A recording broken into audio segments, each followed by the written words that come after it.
kelganda turli vitaminlarga ko'p pul sarflaymiz.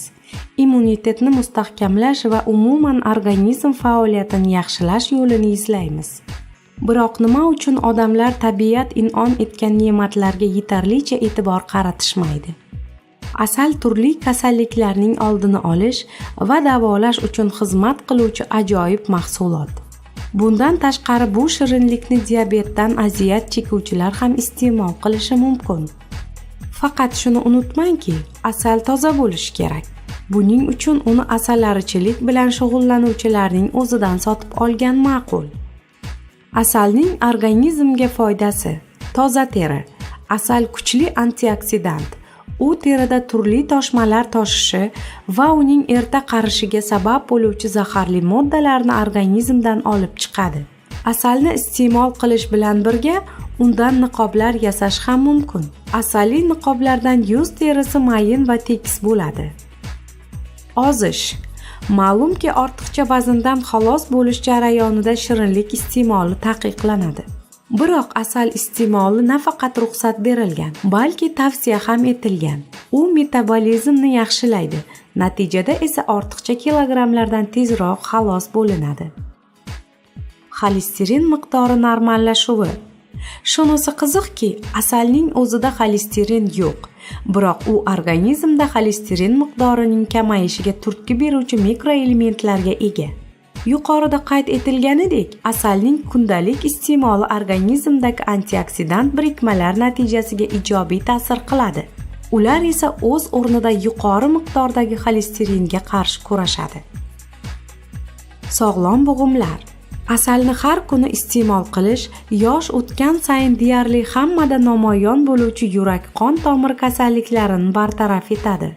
Shifokorlar tadqiqotlarining ko'rsatishicha, asal tarkibidagi antioksidantlar arteriyalar torayishi va tromblar hosil bo'lishining oldini oladi. Yaxshi xotira. Har kuni asal iste'mol qiladigan kishilarning xotirasi yaxshi bo'ladi. Shuningdek, ularning keksaygan chog'ida sklerozdan aziyat chekish xavfi nolga teng.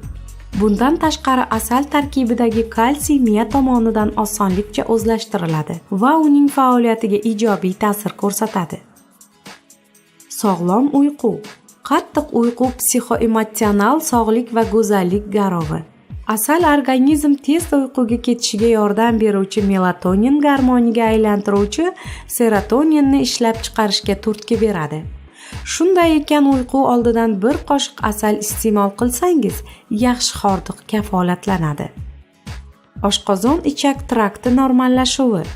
Ertalab och qoringa bir qoshiq asal iste'mol qilish ovqat hazm qilishni yaxshilaydi. Bunday oddiy usul oshqozon ichak trakt kasalliklari paydo bo'lishining oldini oladi. Shu bilan birga asal bir yo'la bakteriyalarni ham yo'q qiladi hamda oshqozon shilliq qavatidagi jarohatlarni davolaydi. Antidepressant. Ushbu mahsulot tarkibidagi glyukoza neyronlar uchun zarur. U qonga tez so'riladi. Bu esa insonning tinchlanishi, tutqanoqlarning kamayishi va ruhiy kasalliklarni davolashda muhimdir. Biz so'z oxirida sizga shuni tavsiya qilamizki, har kuni ertalab och qoringa va uyqu oldidan bir choy qoshiq asal iste'mol qiling.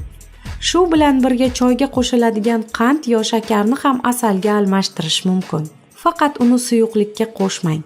Undan oldin o'zini iste'mol qiling, chunki 60 darajadan yuqori harorat asalning foydali xususiyatlarini o'ldiradi. Shuningdek, asalga sarimsoq qo'shib, uning virusga qarshi ta'sirini bir necha barobarga oshirishingiz mumkin. Viruslarga qarshi mo'jizaviy vosita tayyorlang.